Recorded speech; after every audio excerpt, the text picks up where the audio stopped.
할렐루야. 오늘 말씀 우리 출애굽기 25장 23절에서부터 30절 말씀 진설병, 떡상의 의미를 우리가 함께 나눠보자 원합니다. 이 진설병이라는 뜻은요, 한자로 진이요, 늘여놓을 진이고요, 이 설이 베풀설이에요. 그리고 병이 떡병입니다. 그러니까 제사나 잔치 때 상위의 음식을 법식에 따라 차려놓는 이 상을요, 여러분 진설병이라 합니다. 여러분들 앞에 제가 다 그림을 이렇게 한 장씩 나눠줬기 때문에 여러분들은 진설병이 이렇게 생겼구나, 예, 확실히 알겠죠. 우리 하나님께서 정확하게 이제 모세에게 이 성소 안에 있는 이 진설병 상을 조각목으로 다 이제 수치가 이미 정해져 있잖아요. 23절에 보니까 너는 조각목으로 상을 만들되 길이는 2규빗이고 너비는 1규빗이고 높이는 1규빗 반으로 하라고 했잖아요. 그래서 이걸 보니까 가로는 1m입니다. 그리고 세로는 50cm, 높이는 75cm로서 조각목으로 만들어졌고요. 겉은 다 금으로 입혀졌습니다. 또 거기에는 대접, 숟가락, 병, 장과 같은 부속 기구가 갖추어져 있는 것을 보게 됩니다. 우리가 성소 입구 안으로 들여다보았을 때 이 지성소 휘장 앞 오른편에 위치하여 이 등대하고 마주보게 놓여 있는 것이 바로 이 진설병입니다. 그 상 위에는요, 하나님께 드리는 12지파를 상징하는 12개의 무교병이 놓여 있기 때문에 이 상을요, 진설병상이라고 부르는 거예요. 여러분, 식사를 함께 한다는 것은 여러분들이 어떤 사람과 친해지고자 원한다면 우리가 식사를 자주 하면 되는 거예요. 그래서 식탁을 함께 한다는 것은 상호 사랑을 나누는 것을 가리킨다는 점으로 볼 수 있는데요. 이 진설병상은 사랑과 화목을 상징하고 있습니다.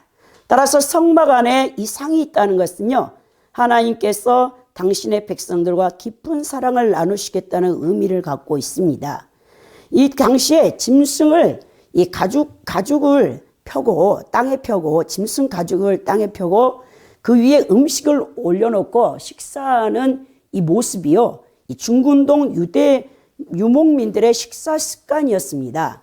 그러나 오늘 좀 다른 것은 이 성소에 배치한 금으로 싼 이 상은요, 그 자체만으로도 이 최고의 존경과 경애를 표할 수밖에 없다는 것을 여러분들이 진설병상을 통해서 알 수 있다는 것이죠. 그렇다면 우리가 이제 이 진설병상의 뜻이 무엇인가를 우리가 함께 나눠보고자 원합니다. 이 진설병에 관한 것은 오늘 본문 출애굽기 25장 23절에서부터 30절, 또 반드시 함께 보아야 될 본문이 레위기서 24장 5절에서 9절입니다. 더 나아가 우리 신약의 히브리서 9장 1절에서 10절이 바로 이 성막에 있는 이 기구들, 이 등대를 비롯해서 또 지성소의 속죄소, 그리고 이 진설병상, 분향단, 이 모든 것들이 이 히브리서 9장 10장 1절에서 10절에 다 표현되어 있습니다. 그래서 이 세 본문을 함께 볼 때 여러분들은 뚜렷하게 이 진설병상의 영적 의미가 무엇인가, 그리고 하나님이 진설병을 통해서 우리에게 교훈하고 있는 것이 무엇인가를 알 수 있게 되는 것입니다. 오늘 성소의 첫 번째 입장을 지나 이 성소 안으로 들어가면요, 세 기구가 성소 안에 놓여 있죠. 성소의 입구인 동쪽을 기준으로 하여서 서쪽에는 분향단, 북쪽에는 이 진설병, 떡상이 있고요. 남쪽에는 우리 지난번에 함께 나누었던 여러분 등잔대, 금초대가 살구꽃 형상으로 있다고 제가 여러분들에게 설명을 드렸습니다. 이 히브리서 기자는요, 이것을 히브리서 9장 1절에서부터 10절에 성소를 첫 장막이라고 했고 지성소를 둘째 장막이라는 표현을 씁니다. 성소의 오른쪽을 보면요, 나무에 금을 씌워 놓은 상, 이 테이블이 하나 있는데 이 상은요, 하나님이 제사장들을 위해서 12개의 무교병, 이 무교병이라는 뜻은요, 이스트, 오늘날 부풀리게 하는 누룩이 들어가지 않는 떡입니다. 이 성경에서는 누룩은요, 죄악을 상징하기 때문에 하나님께서 제사장들이 매 안식일마다 새 12덩이 떡으로 갈아야 될 이 진설병상의 떡은요, 절대 누룩이나 꿀이나 이 죄악을 상징하는 이 이스트가 들어가서는 안 되기 때문에 무교병을 6개씩 두 줄로 가지런히 진설해 놓는 거룩한 떡상을 명하신 것을 보게 됩니다. 이 떡상은요, 성경의 신비로운 노고스를 이해하는 데 매우 중요한 우리에게 정보를 제공해 주는 것입니다. 여기서 우리는 노고스의 실체이신 예수님이 유월절에 먹었던 무교병과 또 영원한 생명을 상징하는 부활의 몸인 당신의 살을 같은 선상에 두고 해석했었는데요. 이 떡상의 떡을 영생의 떡이라고 재해석했던 것을 요한복음 6장 51절에서 우리는 살펴볼 수 있습니다. 성경은요, 요한복음 1장 1절에서 14절을 통해서 예수님을 하나님의 말씀이 육신이 되어 오신 분으로 노고스로 표현을 했죠. 이러한 증언을 통해 예수님은요, 하나님의 영원한 말씀이면서 곧 생명의 떡이라는 것을 우리에게 알려주셨고요. 하나님의 말씀이 생명의 양식인 떡의 개념과 합쳐지면서 이 노고스의 개념, 말씀이 육신을 입고 또 떡이 영생을 표시한다는 것을 쉽게 이해하게 하셨습니다.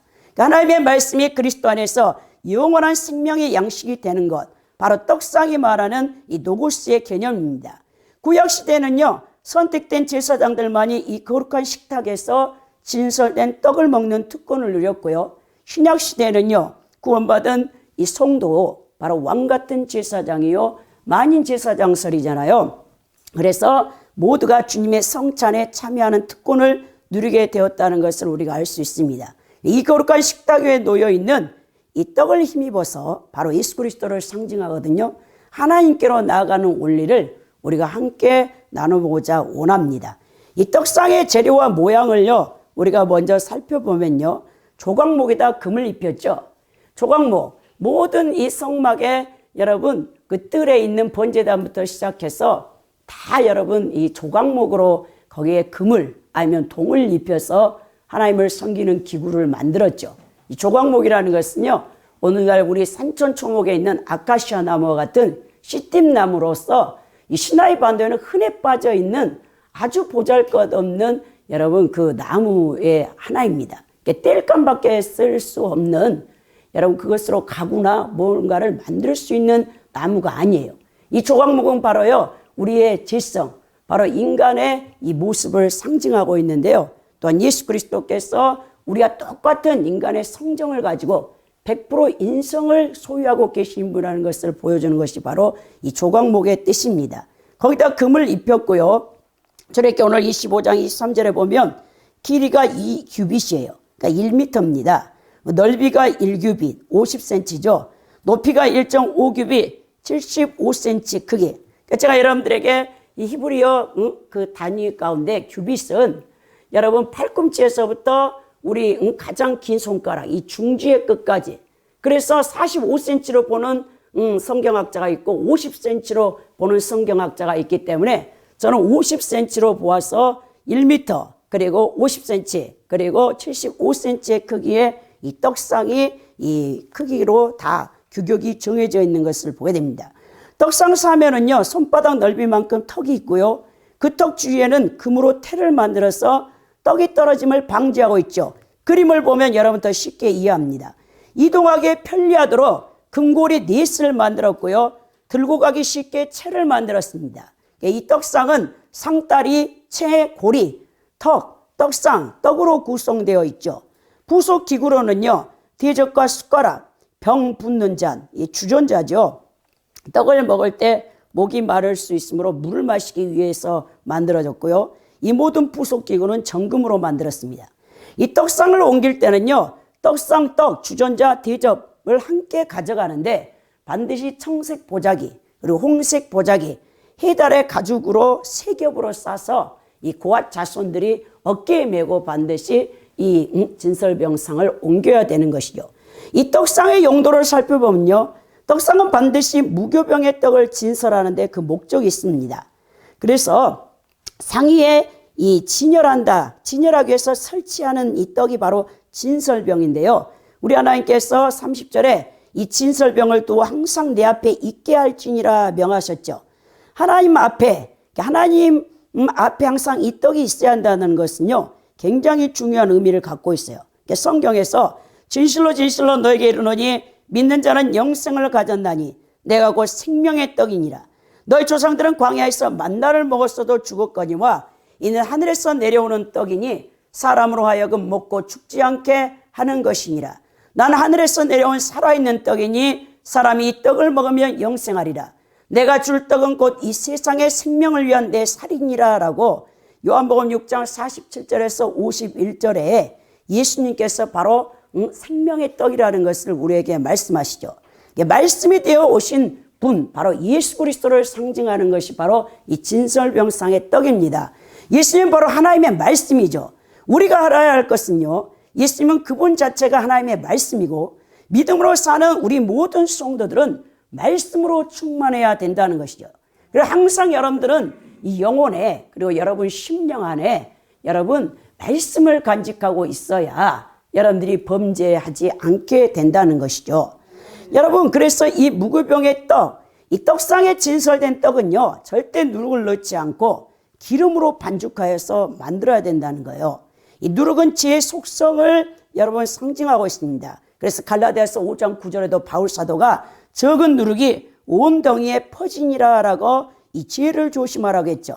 떡상의 떡을 진설할 때는 누룩이 없는 순결하고 진실된 말씀을 여러분 말씀하는데, 이것을 고린도전서 5장 8절에 바울 사도는요, 이러므로 우리가 명절을 지키되 묵은 누룩으로도 말고 악하고 악에 찬 누룩으로도 말고 누룩이 없이 오직 순전함과 진실함의 떡으로 하자라고 바울 사도가 여러분 이 순전하고 진실한 말씀을 여러분 말씀하고 있습니다.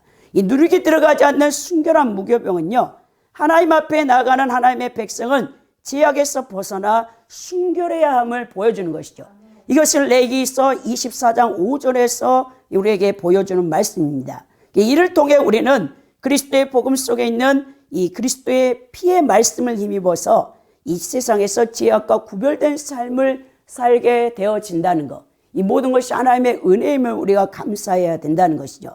오늘 보니까 한 덩이의 떡 크기가요, 레위기서 24장 여러분 4절에서 9절에 보면 나와 있는데요, 에바 10분의 2의 구운 가루 부피를 만들어서 사용하라 했습니다. 그러니까 1에바는요 약 23리터 정도가 되고요, 에바 10분의 2는 약 4.5리터 정도이기 때문에요, 진설병에 올려져 있는 12개의 이 떡은요 굉장히 크기가 큰 거예요. 그림을 보면요 크죠. 크게 되어 있어요. 매우 컸습니다. 이 12개의 떡은 무엇을 상징하느냐, 떡상에는 하나님의 선민인 이스라엘 12지파를 상징하는 떡통 6개씩 두 줄로 가지런히 이것이 올려져야 하는데요, 이게 레위기서 24장 6절에 기록된 말씀입니다. 제사장들은요 성소 안에서 무교병 이 떡을 먹으며 교제를 했죠. 이는 오직 그리스도의 말씀 안에서 우리 성도들이 교제해야 한다는 것을 의미하는데요, 생명의 말씀을 나누는 것, 그것이 바로 전도와 선교라는 것이에요. 여러분들이 무조건 예수님 믿으세요, 그게 전도가 아니라는 것입니다. 여러분들은 하나님의 말씀을 간직하고 있어서 성령 충만하잖아요. 그럼 성령께서 여러분 안에 들어있는 말씀으로 예수 그리스도를 모르는 사람들에게 이 전도를 하게 되어 있어요. 그래서 여러분들이 말씀이 여러분 안을 완전히 지배하고 있어야 전도도 할 수 있고 선교도 할 수 있는 거예요. 그러므로 우리는 이 생명의 씨앗이요 이 기적의 종자인 하나님의 말씀을 이웃과 함께 나눌 수 있어야 되는데요, 이스라엘 12지파는요 구약의 온 이스라엘 백성들을 의미하면서 오늘 신약에 와서는 예수 그리스도를 믿고 거듭난 모든 성도들을 지칭하고 있습니다. 두 번째, 미리 전병이 되어 떡상에 오르는 과정을 여러분들이 알아야 되는데요, 이것이 레위기서 24장 5절에 9절에서 기록되어 있습니다. 첫째, 여러분 미래 전병이 되기 위해서는 어떻게 해야 되겠습니까? 미래 껍데기를 일단 벗겨야 되겠죠. 여러분 어릴 때 우리는요 굉장히 껌이 귀했어요, 시골에서. 그래서 우리는 형제가 2남 6년대요 껌이 너무 귀해요. 한 사람이 껌을 씹다가 밤에 벽에다가 이게 딱 붙여놓잖아요. 그럼 아침에 가장 먼저 눈 뜬 형제가 그 껌을 씹게 되는 거예요. 학교 갔다 오다가 우리는 껌이 없으니까 나무 밭에 밀이 있거든, 밀을 이렇게 비벼가지고요 계속 씹으면요 껌처럼 그게요 찐득찐득해서 껌이 돼요. 저는 그거를 많이 해봤기 때문에 아는데, 이 밀의 껍데기를 벗기는 일은 굉장히 어려워요. 오늘 여러분 레위기서 24장 5절에서 더 9절에 보면 너는 고운 가루를 가져다가라고 이 하나님께서 명하시는 거죠. 이 가루를 사용하는데 정말 고운 가루를 사용해야 되는 것입니다. 그러니까 여러분 이 밀이 전병이 되어질 때 이 가루는 깨지고 부서져야 될 이 성물이 돼야 되는데요. 우리 하나님께서 이 구약의 성막의 모든 기구들을 명하실 때 조각목이 성물이 만들어질 때 번제물을 드릴 때 다 각을 뜨라고 했잖아요. 또 진설병의 전병이 되는 이 모든 과정에 무엇을 말씀하고 있냐면 하나님이 성도를 다루신다. 고난과 연단을 통해서 우리의 이 거칠은 밀껍질과 같은 단단한 죄악성을 완전히 파쇄시키는 과정을 우리 하나님께서 보여주는데 밀의 껍데기를 여러분 벗기기 위해서는 또 우리의 죄성을 이 벗어내기 위해서는 조각목이 하나님의 거룩한 성물이 되기 위해서는 또 여러분 이 번제에 여러분 번제물이 각이 띄어지기 위해서는 반드시요 하나님의 연단과 고난이 들어가야 돼요. 여러분 죄성은 그냥 사라지는 게 아니에요.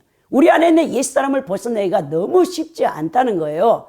여러분들이 스스로 그것을 영적 투쟁을 통해서 여러분 세상과 마귀와 여러분 옛 자아와 싸우는데 여러분들이 이 힘쓰고 애쓴다고 해서 되는 게 아니에요. 우리 하나님께서 그것은 내가 의지를 들여서 여러분 이 죄악과 싸우는 이 투쟁은 적극적인 이 투쟁에 들어가지만 그것으로 그건 반쪽짜리예요. 더 나아가 하나님이 여러분을 다루어 주셔야 되는 거예요. 그래서 항상 저희가 여러분들에게 말하는 것처럼 성령의 연단을 받지 않는 자는 하나님 앞에 쓰임을 못 받는다는 이유가 바로 거기 있습니다. 여러분들이 예수 그리스도를 믿는과 동시에 여러분들은 하나님의 군대에 편입을 하고요. 그 다음 우리 하나님께서는 여러분들을 하나님의 전사로 만들기 위해서 반드시 여러분들의 죄성을 다루는데 고난이 길어지는 것을 연단이라고 하죠. 연단을 통해서 여러분을 다루어서 여러분의 그 모든 죄성을 우리 하나님께서 제거하는 성화의 과정에 들어간다는 거예요. 그러니까 하나님 말씀으로 다루어진 이 길들여진 사람은요, 입만 열면 어떻게 됩니까? 그리스도의 성품과 그리스도의 속성이 나오게 되어 있다는 거예요. 성화되어진 만큼 여러분들은 그 영적 세계가 열리는 거예요. 여러분들이 수십 년 예수를 믿고도 영의 세계를 모른다는 것은 하나님 앞에 다루어지지 않았다는 거예요. 여러분 분명합니다. 최정상의 산꼭대기에 올라간 사람은요, 그 모든 밑에 있는 아래에 있는 것들이 다 보여요. 근데 과정 가운데 있는 사람은 보이지 않죠. 마찬가지입니다. 영적으로도요, 높은 레벨에 올라 있는 사람이요, 성화되어진 사람은요, 다 보여요. 그리고 하나님이 다루시는 영적 원리도 동일합니다. 나만 고난을 받는 게 아니라는 거예요. 모든 성도들을 하나님께서 연단하셔서 거룩한 천국 백성으로 만드는데 오늘 이 밀의 껍데기가 먼저 벗겨져야 되고 두 번째는 맷돌로 알맹이를 가루로 만들어야 돼요. 가루가 고와지려면 맷돌에 완전히 빠져야 되겠죠. 이 고운 가루는 누구를 뜻합니까? 바로 우리를 살리시고 생명의 말씀을 주시기 위하여 자신을 완전히 부수시는 우리를 사랑하셔서 자신을 십자가에 내어주신 예수님을 의미하고 있습니다. 예수님께서는 자신이 부서져서 또 깨어져 가면서 이 십자가에서 우리에게 사랑을 주신 분이죠. 또 우리도 예수님을 믿는 성도로서 크리스찬이라면 예수님을 전하기 위해서는 반드시 우리 자신이 깨져야 돼요. 부서져야 된다는 거예요. 내가 살아있는 사람들, 옛사람의 성품을 갖고 있는 사람들은요, 절대 여러분 예수님을 증거하지 못해요. 내 성질에 내가 죽는다니까요. 그러니까 여러분들은 성화되어진 만큼 예수님의 성품이 온유, 겸손, 사랑이거든요. 온유, 겸손, 사랑 그 자체에서 여러분 거룩의 빛이 나오잖아요.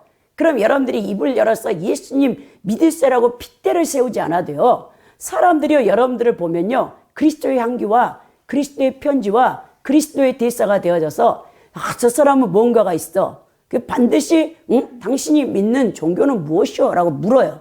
야, 그럼 내가 예수님을 믿는 사람입니다. 그러니까 역시 당신은 예수쟁이군요. 그러면서 당신이 믿는 예수님을 나도 한번 믿어보고 싶소. 이렇게 돼야 된다는 거예요. 그래 가족 전도도 그래서 이루어지는 겁니다. 내 가족이 왜 예수님을 아직도 안 믿을까 하면 아직도 내가 하나님의 형상으로 그리스도의 성품, 그리스도의 향기와 그리스도의 대사가 되지 못해서 내가 말하는 것, 내가 행동하는 그 모든 것들이 세상 사람과 별반 다를 바가 없기 때문에 여러분들을 통해서 복음이 증거되지 않고 있다는 것을 정확히 여러분이 영적으로 자신의 신앙 상태를 점검할 수 있게 되는 것입니다. 세 번째 보면요, 가루를 반죽해야 되는데요, 알맹이가 덜 부서져서 하나씩 낱개로 되어 있으면요 반죽을 할 수가 없는 거예요. 그러니까 진설병은요 기름을 부어서 여러분 그 밀을 반죽했는데 또 먹을 때도 기름과 함께 먹는 것을 보게 됩니다. 그러니까 이것은 무슨 뜻이냐, 하나님의 말씀이 이 성경을 성령께서 조명해 주셔야 바른 진리의 말씀을 깨달을 수 있다는 것을 우리에게 보여주는 거예요. 성령으로 말씀을 조명받아야 여러분들이 이 기록된 말씀에서 하나님이 나에게 지금 하시는, 또 하나님께서 내게 원하시는 바가 무엇인가를 분명하게 알 수 있다는 거예요. 성령께서는 우리가 이미 읽고 듣고 배운 말씀을 생각나게 하시지 생뚱맞는 것을 우리에게 말하지 않는 거예요. 그건 다 마귀가 주는 거예요, 여러분. 그래서 요한복음의 14장에서 16장까지 쭉 읽어보세요. 성령이 너에게 임하시면 어떻게 됩니까? 내가 이미 예수님이 하신 말을 너에게 생각나게 할 것이라고 했잖아요. 진설병이 6개씩 2줄로, 유향병, 순금향로가 2개씩 올려져 있죠. 그림에 봐보세요. 떡 위에 향로, 유향병이 2개가 놓여져 있는데요. 이건 뭘 상징하냐? 말씀을 깨닫기 위해서 여러분들이 몸부림쳐야 된다는 것이죠. 원래 레위기서 24장 7절에 보면 너는 또 정결한 유향을 그 각줄 위에 두어 기념물로 여호와께 화제를 삼을 것이며 라고 여러분 기록되어 있는데, 진설병은요 누굴 넣지 않는 이 무교병으로서 이 무교병을 예물로 바치는 소재의 경우가 있잖아요. 이게 레위기서 2장 4절에서 9절에 이스라엘의 5대 제사 가운데 소재가 있거든요. 이 경우에도 무교병 자체가 소재가 되어 예물로 태워졌죠. 그런데 이 본문에 나오는 진설병의 경우는요, 이게 소재가 다 태워지는 게 아니고요, 그 진설병 위에 놓여져 있는 2개의 유향로 안에 있는 기름, 유향만이 진설병을 대신해서 태워졌습니다. 따라서 이 본문에서 여호와께 불로 태워드리는 예물은요 유황만을 가리키는 것이에요. 이 진설병을 대신하여 태우는 유황의 연기는요 여호와 하나님으로 하여금 당신의 언약을 기억하게 하는 것이라는 것을 기억해야 된다는 거예요. 그래서 여기서 우리에게 보여주는 것은 성도가 예물을 드릴 때, 여러분들은 그냥 헌금 드리잖아요. 헌금 바구니가 이렇게 가면. 근데 반드시 예물은요 기도하는 자세로 드려야 한다는 거예요. 이 정결한 유향을 그 메줄 위에 두어 기념물로 여호와께 화제로 삼으라 했던, 여러분 이 레위기서 24장 7절의 말씀처럼 진설병상에 2줄로 떡을 진설한 후에 그 위에 정결한 유향을 올려놓으라는 말씀인데, 이 말씀에 따라 제사장들은 금으로 만든 접시에 향을 담아 2줄로 진설된 떡 위에 올려놓고 그것을 불태워 하나님께 드렸습니다. 하나님께서 이처럼 지시하신 데는 중요한 이유가 있었죠. 그것은 바로 성도가 하나님께 예물을 드릴 때 기도하는 마음으로 드려야 한다는 것을 보여주는 거예요. 여기서 떡은요 하나님께 드리는 모든 예물을 상징하며, 향은요 영적으로 기도를 상징하고 있는 것을 보게 되는 것입니다. 그래서 우리가 하나님 앞에 예물을 올릴 때는 반드시 기도하는 자세로 이 마음과 정성을 다하여 드려야 하나님께서 그 예물을 연락하신다는 것이죠. 오늘 여러분 이 진설병의 또 떡은요 누룩과 꿀을 절대 넣을 수는 없습니다. 누룩을 넣지 않는 떡, 누룩이 없는 것은요 예수 그리스도의 순결함, 성도들의 순결함을 상징합니다. 고운 가루의 누룩, 이 누룩이 부패와 죄악성을 상징하고 있기 때문에 이것을 넣어서는 절대 안 됩니다. 그러니까 이건 뭘 말하냐, 우리 안에 있는 조그마한 죄도 철저히 해결해야 한다는 것을 보여주는 거예요. 바울 사도는 악은 모양이라도 버리라고 하죠. 하나님 말씀에 인간의 철학이나 사상을 절대 가미해서는 안 된다는 거예요. 철저하게 순수한 복음, 진리의 말씀만을 우리가 믿어야 된다는 것이죠. 말씀을 혼잡게 하거나 말씀을 가감한 자는 요한계시록의 22장에 봐서도 여러분 지옥에 던져진다고 했습니다. 그래서 고린도후서 2장 17절에 바울 사도가 우리를 수많은 사람들처럼 하나님 말씀을 혼잡하게 하지 아니하고 그 순전함으로 하나님께 받은 것 같이 하나님 앞에서와 그리스도 안에서 말하노라 그렇게 했죠. 이 사도들은요 절대 거기에 하나님 말씀에 여러분 헬라 철학이라든지 또 여러분 이상한 인간의 이 사상을 가미하지 아니하고 성령께서 깨닫게 하신 진리의 말씀으로 복음을 전했던 것을 볼 수 있습니다. 오늘 세 번째 이 진설병은 누가 어떻게 먹는가? 첫째는 제사장들이 먹었죠. 이 제사장들은요, 자신들이 드리는 소제는 절대 먹지 못해요. 이것은 거룩을 상징하기 때문에 그렇습니다.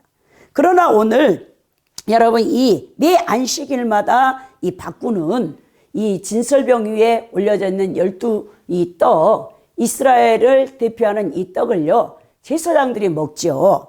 이 레위기서 24장 9절에 보면 이 떡은 아론과 그의 자손들에게 돌리고 그들은 그것을 거룩한 고기서 먹을지니 이는 여호와의 하지 중 그에게 돌리는 것으로서 지극히 거룩함이라. 이는 영원한 규례니라 라고 말씀하셨죠. 지극히 거룩함으로 번역된 이 히브리어 단어가 코데시 여러분 카다심인데요. 이걸 직역하면 거룩한 것들 중에 거룩한이란 뜻이에요. 그러니까 히브리어에서 최상급을 나타내는 데 쓰이는 표현 중에 하나로 가장 거룩한 것을 의미하고 있습니다. 구약 성경의 여러 곳에서도 하나님께 드려진 예물 중에 불로 태워지지 않고 남은 것에 대해서 지극히 거룩한 것이라고 부르고 있는데요. 그렇게 부른 이유는요, 이 거룩한 제사장이 거룩한 곳에서만 먹을 수 있도록 그것이 남겨졌기 때문에 바로 그렇습니다. 이것은 또 여러분 제사장들이 교제하면서 먹었어요. 교제가 무엇입니까? 여러분 신약 성경에 헬라어 단어의 교제가 코이노니아죠. 코이노니아. 그냥 이렇게 친교, 담화를 나누는 뜻이 아니에요. 여러분 이 사도행전 2장 46절 47절에 코이노니아의 정의가 나오는데요. 날마다 마음을 같이하여 성전에 모이기를 힘쓰고 집에서 떡을 떼며 기쁨과 순전한 마음으로 음식을 먹고 하나님을 찬미하며 또 온 백성에게 칭송을 받으니 주께서 구원받은 사람을 날마다 더하게 하시니라라고 여러분 사도행전 2장 6절에서부터 47절에 코이노니아가 무엇인가를 우리에게 가르쳐 주는 것이죠. 사실 코이노니아라는 것은요, 영적 교제고 영적 언어를 나누는 것입니다. 예수님께서 말은 곧 영이라고 했죠. 우리의 성도들이 사랑, 믿음, 소망, 위로, 용기, 칭찬의 언어를 사용하여 하나님을 찬양하고 그분의 영광을 드러내기 위해서 말씀 속에서 교제하는 것이 바로 코이노니아의 정의예요. 세속적인 언어, 비속어, 형을 본다든지 수근수근한다든지 비방한다든지 부정적인 언어, 원망불평하는 거, 이건 교회 안에서 공동체를 오염시키기 때문에 하나님께서 가장 싫어하는 여러분 죄성으로 다룬다는 사실을 기억해야 된다는 거예요. 또 여러분 제사장들은요, 이것을 먹을 때 서서 먹었어요. 서서. 절대 앉아서 먹지를 못합니다. 이것은 무엇을 상징하냐? 사명을 감당하기 위해서 제사장들이 먹은 떡이라는 거예요. 늘 영적으로 긴장하면서 사명을 감당해야 된다는 것을 보여주는 거죠. 여러분 성수 안에는 절대 의자가 없습니다. 앉아서 편안하게 먹는 것은요, 먹기 위해서, 여러분 즐기기 위해서 먹는 것이에요. 그러나 제사장들이 먹는 이 진설병의 떡은요, 사명을 감당하기 위해서 먹는 떡이기 때문에 항상 영적 긴장감이 따르는 거예요. 여러분 주의 종들은요, 항상 하나님 앞에 영적 긴장감을 가지고 살아야 되는 거예요. 그 긴장감이 없으면요, 우리는 해이해져 버려. 타락한다니까요. 그래서 오늘 이 제사장들이 이 떡을 서서 먹는 것을 보게 됩니다. 이 장면이요, 기드온의 300용사를 테스트할 때 장면과 비슷해요. 여러분 이제 기드온이 이 미드왕과 싸워야 돼요. 그 수많은 10만 명이 넘는 대적과 싸워야 되는데 이스라엘 각 지파들에게 이제 미디안과 싸울 사람을 착출해서 모집했더니 3만 명 정도가 온 거예요. 근데 우리 하나님께서 뭐라 합니까? 필요 없다는 거예요. 여기서 300명만 고르라는 것이죠. 그럼 하나님 어떻게 테스트합니까? 그랬더니 이 시내 물가로 데리고 가서 자, 물을 먹는 것을 보고 테스트하라고 하는데, 여러분 그 300명의 용사들은 다 뭐합니까? 시냇물을 두 손으로 떠서 여러분 핥아 먹는데 좌우를 여러분 살피면서 먹잖아요. 근데 나머지는 뭐합니까? 다 그냥 물에다가 고개를 쳐박아 가지고 물을 막 먹는 거예요.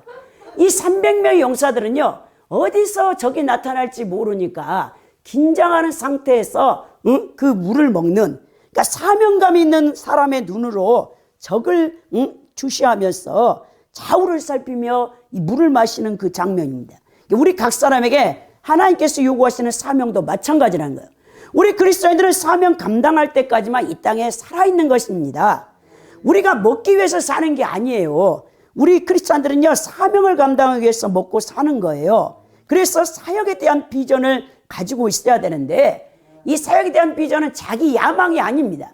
자기가 원하는 그 육적인 꿈이 아니에요. 하나님께서 주신 비전이에요. 비전. 요셉의 꿈처럼 말입니다.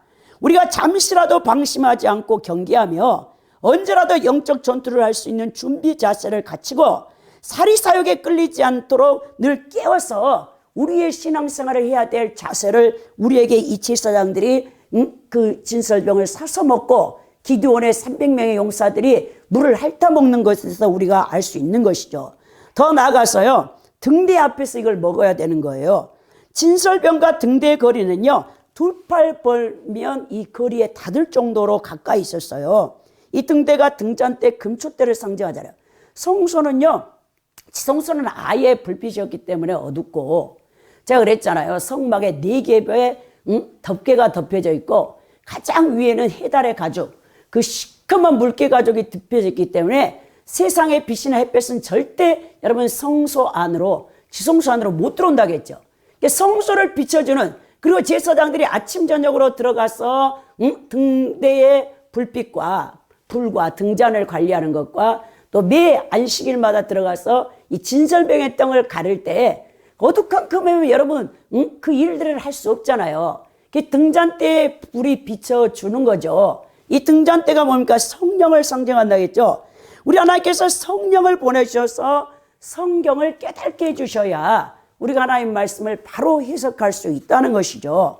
그래서 등대와 진설병이 여러분 보는 이 넓이만큼에 가까이 있는 것이죠. 더 나가서 이동할 채가 거기에 있었죠. 출애굽기 25장 27절에 보니까 다른 성물과 달리 떡통은 떡을 진설한 채로 고앗 자손들이 어깨에 메고 날라야 했기 때문에 이는 1년 365일 내내 무엇을 하든지 어디에 있든지 늘 하나님 말씀이 우리 영혼육에 진설되어 있어야 한다는 것을 보여준다는 거예요. 그러면 우리는 말씀을 삼하고 그 말씀을 믿고 말씀을 실천하며 그 말씀을 전파함으로 주님과 함께하는 영광에 참여하게 된다는 것입니다.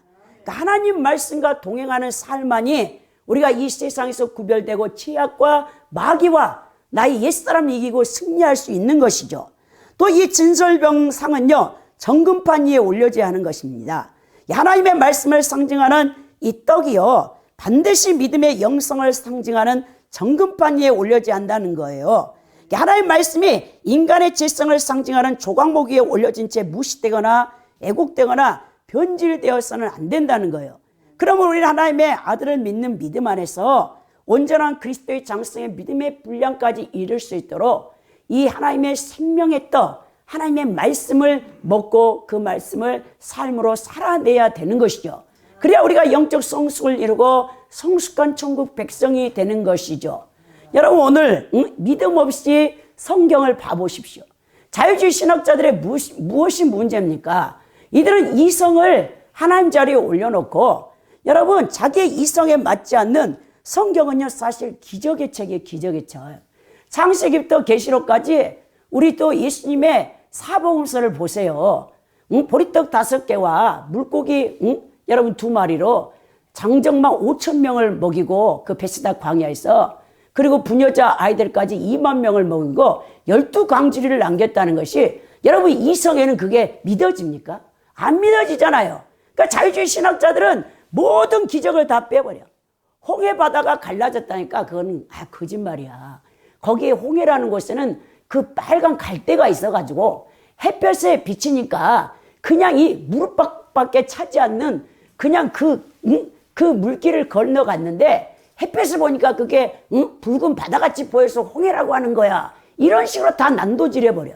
사실 여러분들이 인간의 이성으로 창세기부터 계시록까지 보면요 다 없어지고 껍데기 2장만 남는 거예요. 밖에. 그런 것처럼 자유주의 신학자들은 인간의 이성으로 예수님을 구수해 주라고 다 부인하고 우리가 본받아야 될 4대 성인, 뭐 공자라든지 맹자라든지 소크라테스라든지 마호메트 같이 윤리적이고 도덕적인 선생님뿐이라 그렇게 하는 거예요. 그들 가운데 가장 성인 중에 한 명이 바로 예수라 이렇게 하는 거죠. 그러니까 도덕 선생님, 윤리 선생님으로 예수님을 전락시킬 수밖에 없다는 것입니다. 그러나 우리는 반드시 이 말씀은 하나님의 계시의 영역이죠. 우리 하나님께서 예수 그리스도와 성경 66권의 특별 계시를 주셔서 여러분 이 성경은 요한복음에도 예수님이 말씀하신 것처럼 이 말씀이 기록된 목적이 무엇이라 했습니까? 우리에게 영생을 주실 목적으로 이 말씀을 기록했다 하지 않습니까? 여러분들이 이것을 이성으로만 받아들이면요 절대 여러분들은 구원받지 못하는 거예요. 그래서 믿음이 반드시 필요한 거예요. 우리의 인간의 이성과 인간의 여러분 상식을 뛰어넘는 이 하나님 말씀을 대할 때는 오늘 금판 위에 올려놓으라는 이유가 믿음의 영성을 통해서 하나님의 말씀을 여러분 보고 그 말씀을 믿고 순종하라는 말 아닙니까? 또 여호와 앞 순결한 상인 떡상은 제사장들이 안식일마다 이 떡을 여호와 앞에 항상 진설하라고 말씀합니다. 그러니까 안식일마다 떡을 갖다 놓고 안식일날 그 떡을 빼내어서 제사장들이 먹게 되는 거죠. 그래서 안식일마다 떡을 그 따끈따끈한 떡을 12덩이를 가져와서 올리는 거예요. 1년 365일 내내 여러분 이 떡상의 떡은 새로운 떡으로 진설되어집니다. 이건 뭘 뜻입니까? 안식일날 바로 이 주일날에 선포된 말씀이 얼마나 소중한가를 우리에게 말씀하는 것입니다. 주일 예배 말씀을 통해서 성도들은 한 주간 세상에 나가 이 마귀가 잡고 있는 필드에서 승리하는 여러분 검을 갖게 되기 때문에 주일 예배 때 여러분 이 선포된 말씀을 여러분들이 영혼에 새기고 그 말씀을 가지고 세상에 가서 승리를 해야 되는 것이죠. 상 주변에 턱받이를 만들어서 여러분 이 떡이 부스러기가 땅에 떨어지지 않게 또 제사장들은 배를 턱에 대고 서서 먹었던 것을 보게 되는데요. 떡이 사면으로 떨어진 것을 방지하기 위해서 상 주변에 손바닥만한 턱을 만들었죠. 이는 하나님의 모든 말씀이 하나도 땅에 떨어지지 아니하고 다 이루어진다는 것을 의미합니다. 또한 하나님의 말씀을 상징하는 떡이 사람에 의해 밟혀져서는 안 되기 때문이죠. 그러니까 하나님의 말씀을 소홀히 하고 무심히 여기고 경솔하게 받아서는 안 된다는 거예요. 하나님의 말씀을 받을 때는요 항상 여러분들이 나에게 주신 말씀이구나 가장 소중하게 받아야 하고 정성스럽게 그 말씀을 증거해야 된다는 거예요. 우리가 비그리스도인들 불신자들에게 복음을 전할 때도 여러분들이 힘쓰고 예씀, 기도와 눈물이 없이는 그 수고가 없이는요 여러분 복음을 증거할 수 없고요 열매를 맺을 수가 없다는 거예요. 이렇게 수고하여 말씀이 증거되면 말씀을 받는 사람이나 전하는 사람 둘 다 하나님께서 엄청난 복과 은혜를 주시는 것입니다. 여러분 이 진설병의 떡상의 떡은요 만나와 구별되는 거예요. 만나는요 이스라엘 백성들이 광야 40년 동안 새벽 이슬과 함께 내려왔던 그들의 일용할 양식이잖아요. 그러나 이 진설병의 떡은요 만나와 구별되어집니다. 제사장들만이 먹는 거룩한 성소에서 먹게 되어져 있는데요. 이 제사장의 떡을 먹는 것은 1차적으로 자신들을 위한 것이지만 결국 이스라엘 자손을 위한 것이라는 거예요. 이건 무엇을 말하고 있냐? 우리가 생명의 떡을 먹는 궁극적인 이유는 성도와 교회를 섬기며 헌신의 삶을 살기 위한 것이라는 거예요. 나의 영적인 지적인 만족만을 추구하기 위해서 하나님의 말씀을 공부하고 그것을 먹는다면 이기적인 이 종교적인 행위에 불과하다는 것이죠. 우리 크리스찬들은요 내가 기도하는 것도 그리고 내가 하나님 말씀을 연구하고 이 말씀을 사랑하는 것도 다 뭐합니까? 다른 성도들을 섬기고 비그리스도인들에게 복음을 전파하고 하나님 교회를 섬기기 위한 것이 목적이 돼야지 내가 남보다 성경적인 지식이 많아 그 교만을 가지려고 공부를 해서는 절대 안 된다는 것을 우리에게 보여주는 겁니다. 이러한 떡상은요 감사와 헌신의 표로요 백성들이 바치는 거룩한 떡을 진열한 곳이었습니다. 이 제사장은요 이 12개의 떡을요 매 안식일마다 이 2줄로 늘어놓아서 그것을 진열해야 됩니다. 사실 이 진설벽상 자체가 중요한 것이 아니고 그 위에 올려진 떡이 중요하다는 거예요. 떡상 위에 매일 올려지는 진설병은요 이스라엘 전체를 바치는 행위입니다. 이렇게 바쳐진 떡은요 하나님의 은혜를 감사하며 대제사장과 그의 자손들이 이렇게 먹게 되어지는데 떡은 생명을 유지할 수 있는 일용 양식으로서 여기서는 자신에게 생명을 주신 하나님께 감사하며 자신을 거룩하게 구별하여 떡상에 올리는 것, 이 헌신을 상징하고 있다고 볼 수 있겠습니다. 이런 점에서 진설병은요, 1차적으로는 예수 그리스도를 상징합니다.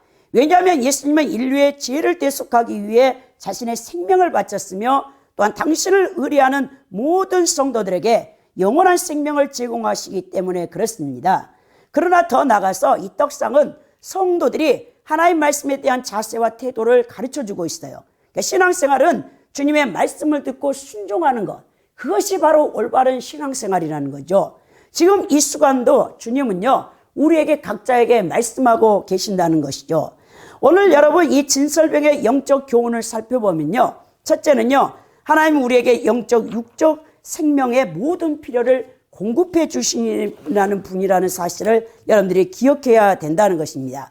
이 본문에서 기록된 이 진설병상의 규례가요, 레기 24장 5절에서 9절에 자세하게 기록되어 있는 것처럼 이 거룩한 떡으로 이 생명을 유지할 수가 있었던 것처럼 오늘날 그리스도 안에서 영적 제사장이 된 우리 성도들도 오직 하나님께서 공급해 주시는 영적 육적 양식으로만 그 생명을 유지할 수 있다는 거예요.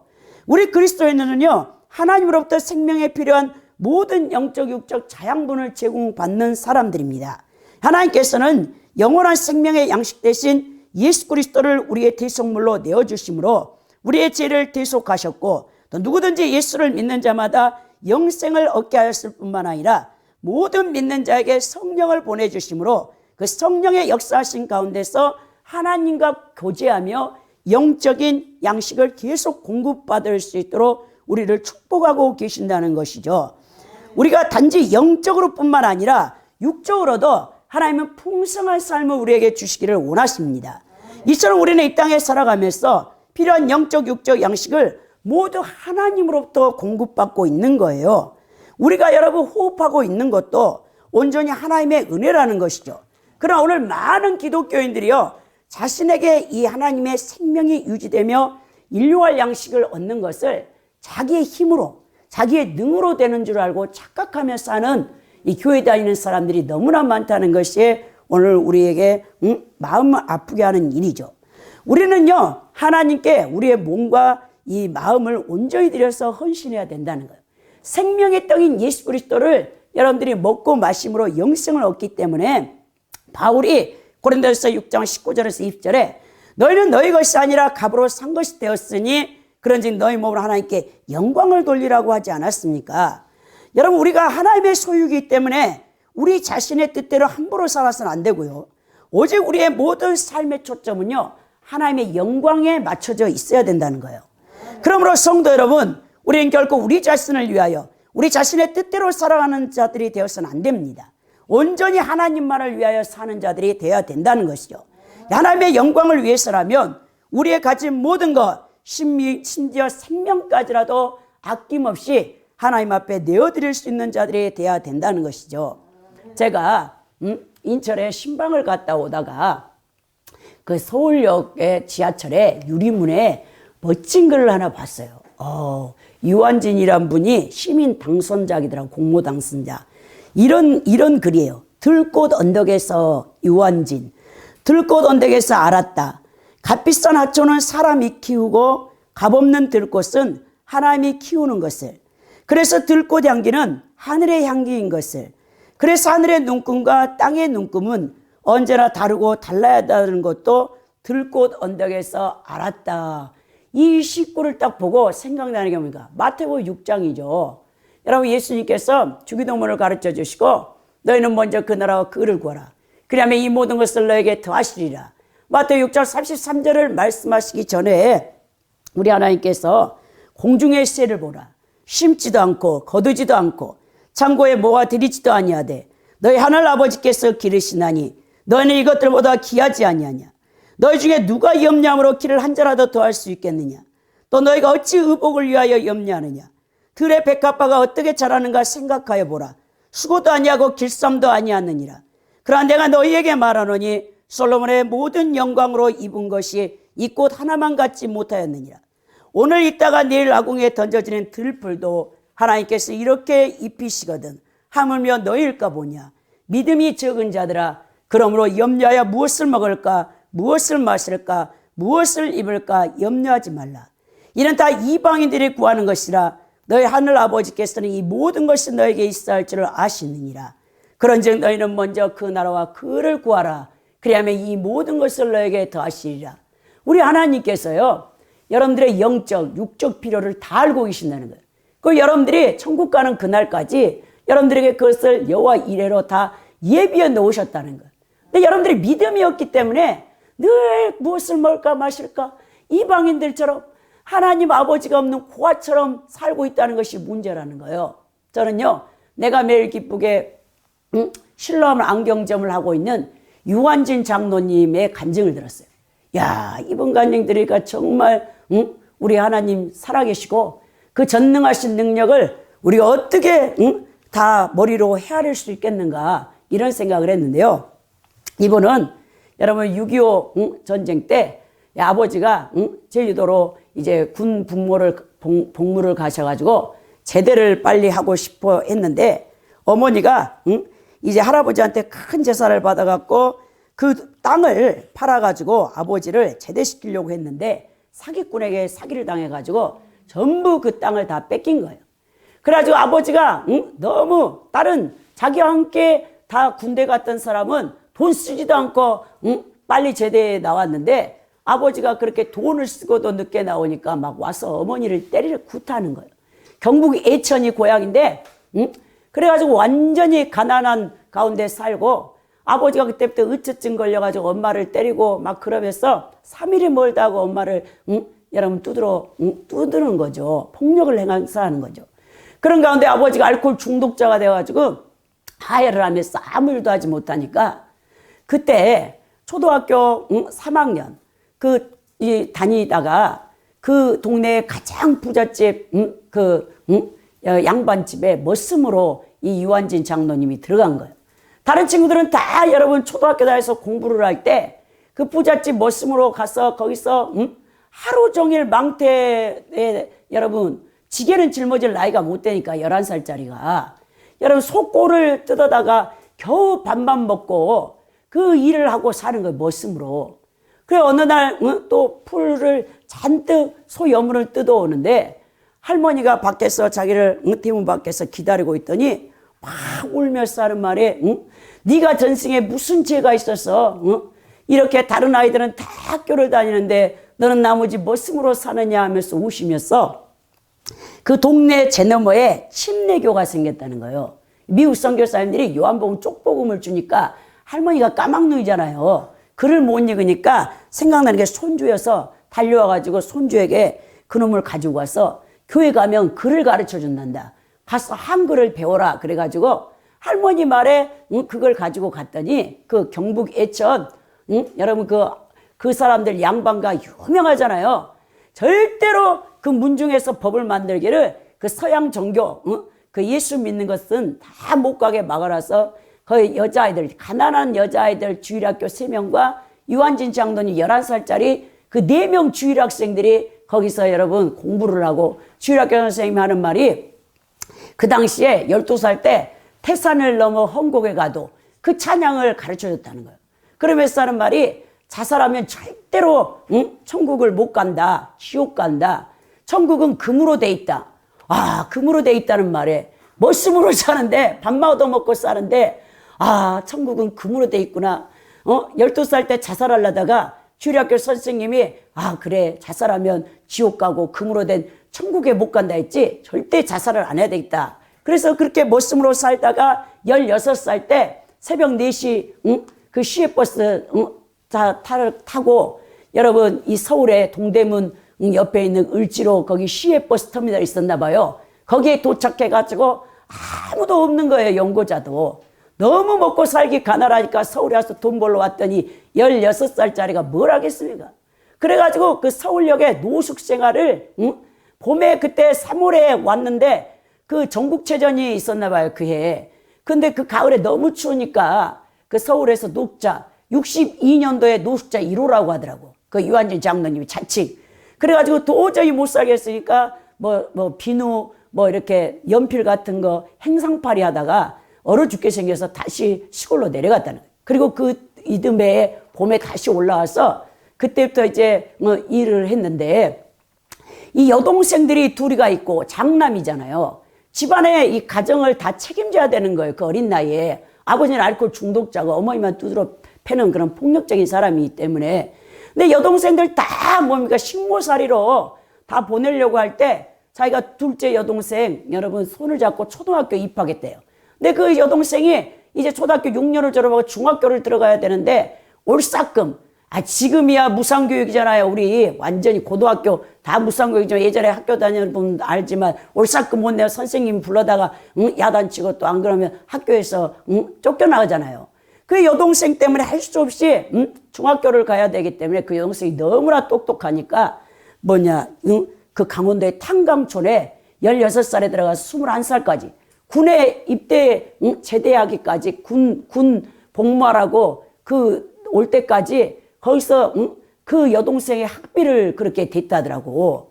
그래가지고 이제 군에 갔다 와서 대전에서 안경 점원을 3년을 하다가, 예전에 안경 점원도요 돈을 절대 안 주고요 밥만 준다는 거예요. 근데 이 장로님이 그때 그 서울에 62년대 1호 노숙자 됐을 때 딱 한 가지 기도 제목이 뭐냐면, 하나님 나를 부자 되게 해주세요.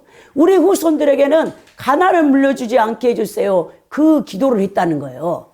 그래가지고 그 이제 남대문에 안경 점원으로 70년대에 들어가갖고 거기서부터 일을 차근차근 배워가지고 이제 여동생들 다 불러들여가지고 월세 5만 원짜리 살다가 30만 원 단칸방인데 그거 하나 얻어갖고 시골에 있는 부모님 여동생들 다 올라오게 해가지고 27살에 함께 살게 되어졌다는 것입니다.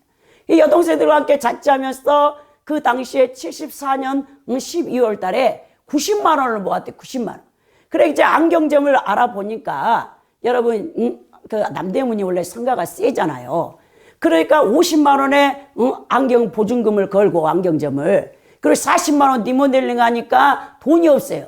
그 리모델링 하다 돈이 떨어져 가지고 그렇게 있다가 고모를 찾아가서 30만 원을 빌려가지고 안경점을 하게 됐다는 거예요. 그 안경점을 한 이유가 뭐냐면, 축복성에 딱 갔더니 부흥 강사님 하는 말이 내 손으로 하는 모든 일을 복을 주리라 하니까 그 말이 네 말로 받아가지고, 야, 하나님께서 내 오른손으로 하는 모든 일을 복 준다니까 분명히 이 안경점을 하면 불일 때 일어날 줄 알고 그 안경점을 차렸는데 현상 유지도 안 되는 거예요.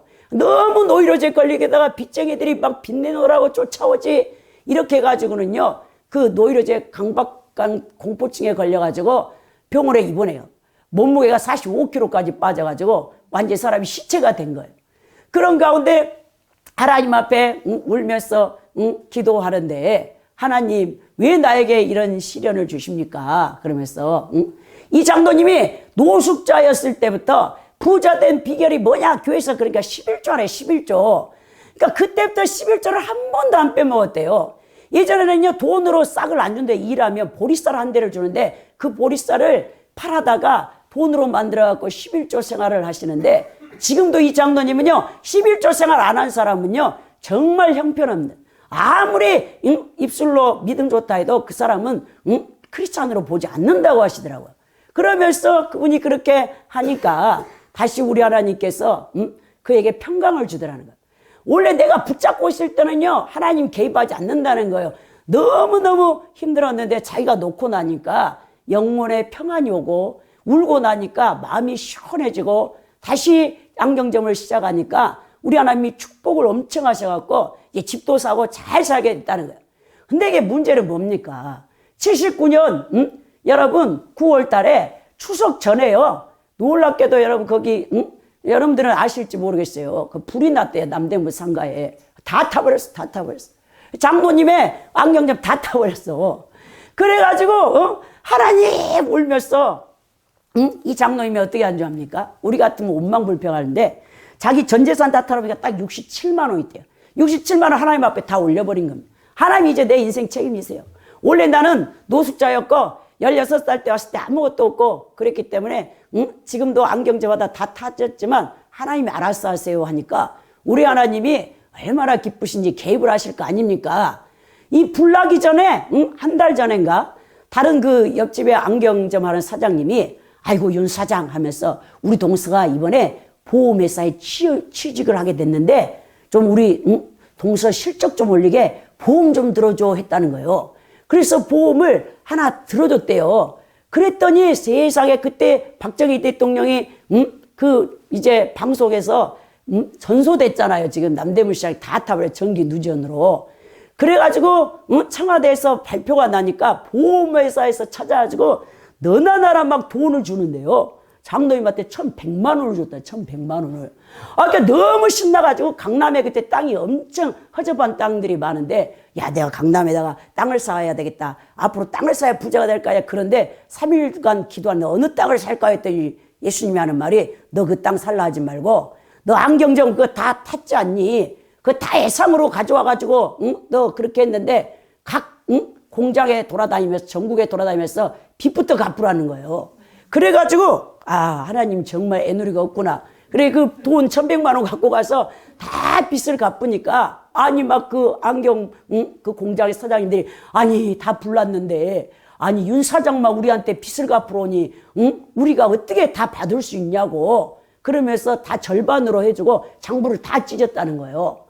그래가지고 이제 와서 한 푼도 없는 거야. 1,100만 원 다 날라간 거야. 보험에서 받은 거 다 빚 갚느라고. 그래가지고 혼자 이렇게 와 있는데 그 남대문에서 술주정뱅이 유명한 술주정뱅이가 있다는 거예요. 그 술주정뱅이가 달려와가지고 윤 사장 하면서 밤새 내가 소방관들 음료수 사줘가지고 윤 사장 그 가게만 막 불을 끄게 했어. 얼른 가봐. 그러니까는 갔더니요 안경이 하나도 안 타고 그대로 있는 거예요. 그러니까 너무 두려운 거예요. 아니 내가 보험회사에서 1,100만 원 타고 그걸로 전국 안경 공장 사장들 빚 다 갚아가지고 난 한 푼도 없는데 이거 안경 하나도 안 타가지고 나 이거 다 물어내야 되는 거 아니야? 막 가슴이 두근반씩만 해가지고 그 안경을 다 챙겨가지고 교회에다가 갖다가 쌓았다는 거예요. 그런데 아침에 봐봤더니 잠을 못 자고 그러고 있었는데 불안해갖고 다 여러 물을 다 뿌려놨으니까 안경이 녹슬어갖고 하나도 못 쓰게 됐다는 거예요. 그래가지고 그 안경 공장 사장들한테 혹시 수리할 수 있냐고 하니까 그 안경 공장 사장들이 감동받았잖아요. 다른 사장들이 돈 하나도 안 갚고 다 떼먹어버리고 말았는데 일일이 찾아갖고 그래 절반이라도 다 갚아줘갖고 윤 사장 걱정하지 마. 새 모델 안경으로 다 보내줬다는 거예요. 그래가지고 하나님이 그 실로암 안경을 부릴 듯하게 해가지고 그 장로님을 축복하시는데요. 진짜 우리 하나님 멋진 하나님. 그래 지금 신사동 강남구 신사동에 실로암 안경점 빌딩 또 남대문에 실로암 안경점 빌딩 37명 직원 두고 최고로 근데요 딱 40살 되니까 우리 하나님께 그때 이제 서운할 때 27살에 부인과 결혼할 때 내가 초등학교 3학년 이렇게 중퇴를 한 사람이기 때문에 돈 멋지게 벌어놓고 공부하겠다고 했다는 거예요. 아니라 다를까 우리 하나님이 40살 딱 됐을 때 송구영신예배 때 너 40살이다 그러면서 공부하라 하더라는 거예요. 신학 공부를 하라고 명하셨는데 부인이 권사님이 싫다더라는 거예요. 목회자 사모는. 그럼 어떡하냐? 33살, 31살부터 서리 집사로 그렇게 간증 집회를 하나님 만난 간증 집회를 하러 전 세계를 돌아다니는데 당신 목사 안 해도 된다. 공부 안 해도 된다. 지금도 전 세계를 다니는데 그냥 그걸로 하라 그러니까 세상에 그것도 순종을 딱 해가지고 장로님이 그 운영하던 안경점을 큰아들하고 아내 되시는 사모님에게 넘겨줘 버리고 지금까지 40년 동안 목사님들을 따라다녀서 부흥성의 집회를 전 세계 1,500교회에 여러분 자비량으로 한 푼도 안 받아 한 푼도 40년 동안 간증 집회하러 다니는데 목사님들이 다 어떻게 간증하라고 정해주니까 그렇게 해가지고 이분이 40년 동안 부흥성의 집회하고 남대문 상인 성교회를 8년 동안 회장을 하면서 그 남대문의 복음 전파를 위해서 힘쓰고 정말 우리 하나님께서 멋지게 사용한 이 윤인론 장로님의 간증을 들었다니까요. 여러분 보십시오. 우리가요 한 푼도 없고 정말 노숙자 거지였지만 하나님이 축복하시니까 이 장로님 엄청난 하나님 부를 주시고 자신을 위해 쓰지라는 돈 한 푼을 5천만 원 막 1억을요 전 세계에 있는 선교사님들한테요 다 교회 짓는데 성경금 필요하다면 그냥 다 보내시는 거예요. 여러분 이렇게 멋지게 하나님 앞에 쓰임받는 이런 분들을 볼 때 정말 여러분 우리 하나님이 우리의 영혼육을 다 채우신다는 것을 믿어야 된다는 겁니다. 여러분, 성도는 하나님과 생명의 교제에서 떨어져서는 안 된다는 거예요. 오늘 진설병이 하나님께 드려진 거룩한 제물이었을 뿐만 아니라 제사장들이 이것을 진설병상 턱을 만들어서 이게 절대 떨어지지 않도록 제물의 거룩성이 보존되어 있는 것처럼 당신의 백성들은 결코 당신과의 생명의 교제에서 떨어져서는 안 된다는 걸 교환하는 것입니다. 하나님의 백성은 결코 하나님과의 생명 교제에서 떨어져서는 안 되는 거예요.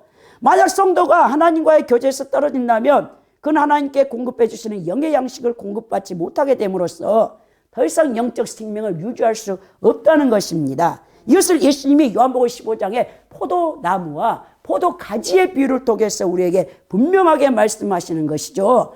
여러분, 예수님의 중보를 통한 하나님과의 생명 교제에서 떠난 자들은요, 결코 능력 있는 삶을 살 수 없을 뿐만 아니라 그 생명, 영적 생명마저도 지속할 수가 없다는 거예요.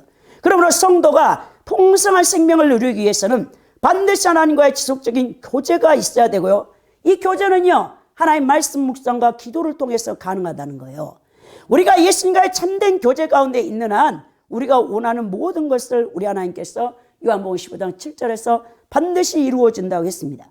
우리가 하나님 말씀대로 순종하며 산다면 우리 성도들은 세상에서 여러분 비굴하게 살지 않아요. 우리 하나님의 성령의 능력을 공급을 받아서 여러분들은 승리하는 삶을 살 수밖에 없습니다. 모든 시련과 사탄의 유혹과 공격을 이기고 능히 이기고 많은 열매를 맺어 하나님 아버지 앞에 영광을 돌릴 수 있을 것입니다. 또 성도는 마음속에서 계속해서 새로운 하나님의 말씀을 담아야 되는 거예요. 담아야 돼. 왜 우리가 범죄하느냐면 말씀이었기 때문에 범죄하는 거예요. 여러분, 오늘날 예수 그리스도로 말미암아 하나님의 성전된 성도들이 그 자신의 마음속에 늘 새로운 하나님의 말씀을 진설해 놓아야 한다는 사실을 여기서 교훈해 줍니다. 즉 성도들의 영의 양식이요 하나님의 말씀이 예수 그리스도를 상징하는 진설병이 항상 성소에 진설되어 있었던 것처럼 하나님의 성전된 성도들도 마음속에 항상 하나님의 말씀이 새겨져 있어야 된다는 것이죠. 성도들은 그 마음속에 늘 하나님의 말씀을 두고 그 말씀을 따라 살아가되 항상 그 말씀을 순종해야 된다는 것입니다. 또 성도는요, 영원한 하늘나라의 잔치에 참여할 자들이라는 것을 보여주죠. 30절에 보면 하나님께서 상위에 진설병을 두어 항상 하나님 앞에 있게 하라고 말씀하셨습니다. 이처럼 진설병은요, 하나님 앞에 있는 떡이었죠.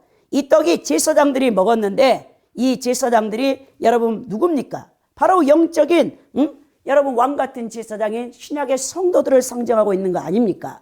이와 같은 사실들은 이 세상 마지막 날에 하나님의 백성들이 영광스러운 천국 잔치에 참여하게 될 것을 예표한다는 거예요.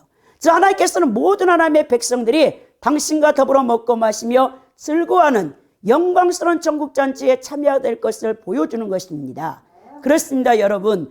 하나님의 백성들은 반드시 영원한 하늘나라의 영광스러운 잔치에 참여해야 될 성도들이라는 것이죠. 그 잔치 자리는요, 이 세상의 그 어떤 자리와도 비교할 수 없는 참된 기쁨과 즐거움이 넘치는 자리죠. 천국은요, 어떤 근심도 걱정도 아픔도 슬픔도 미움도 없는 완전한 희락만이 있는 곳 아닙니까? 그러므로 성도는 오늘날 오직 그 나를 사모하며 이 땅에서 일시적으로 주는 쾌락에 취해서 살아서는 안 된다는 거예요. 만약 성도가 이 땅의 일시적인 쾌락에 취하여 방탕하고 사치스러우면요, 또 아니라고 게으르면 그리고 악한 삶을 산다면요, 그들은 결코 영광스러운 천국 잔치에 들어갈 수 없게 될 겁니다. 바울 사도가 우리 그리스도인들에게 경고한 것처럼 여러분들은 한 분 한 분은 지금 뭐 하고 있냐? 신앙의 경주를 하고 있는 신앙의 경주. 디모데후서 2장 3절에서 6절에 경계하는 자가 법대로 경계하지 아니하면 승리자의 관을 얻지 못한다겠죠. 그러니까 여러분 디모데후서 4장 5절에서 8절에 바울이 뭐랍니까? 자신을 전제로 들여 고난을 받으며 전도자의 직무를 다 행했다고 말했습니다. 그럴 때 선한 싸움에서 승리하고 의로우신 재판장이신 예수께서 자신에게 면류관을 주실 것을 고대하고 지금 순교를 눈앞에 두고 영적 아들 디모데에게 우리의 신앙의 경주에서 법대로 해야 된다라고 경고하죠. 이걸 생각할 때요, 하나님의 여러분 법대로 경주하지 않는 자는 결코 천국에 가지 못한다는 것을 우리에게 보여주는 거예요. 여러분 마라토너를 생각해 보세요. 마라토너가 딱 레인에 서 있잖아요. 근데요, 자기 레인을 벗어나 멋대로 가버려. 실격하잖아요. 똑같은 거라니까요. 성도 여러분, 우린 똑바로 알고 신앙생활을 해야 하는 거예요. 이 땅의 모든 것들은 반드시 썩어져 없어질 것이고 예수님 지상재림 때 불로써 심판받게 될 것이라는 사실입니다. 이 땅에서 여러분들이 예수님을 섬기는 데 사용하는 시간과 몸과 재능과 물질과 열정 외에는 여러분들이 즐기는 모든 이 세상적 쾌락과 볼거리들 오락들은 영원한 것도 완전한 것도 아닌 잠시 잠깐의 일시적인 즐거움뿐이라는 거예요. 이 어리석은 사람은 세상 즐거움과 오락거리에 자신의 인생을 낭비하고 있다는 것이죠.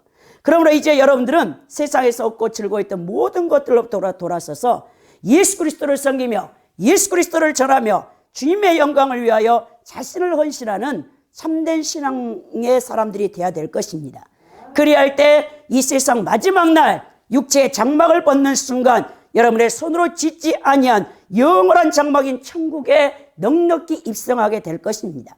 이 세상 우리 자신의 삶에 끝나는 순간 마침내 그 영원한 하나님의 나라의 문이 열린다는 사실을 여러분 기억하시고, 여러분 인생 여정에 많은 고난과 아픔이 있지만 주님과 함께 동행하면서 모두가 승리하는 성도들이 되기를 원합니다.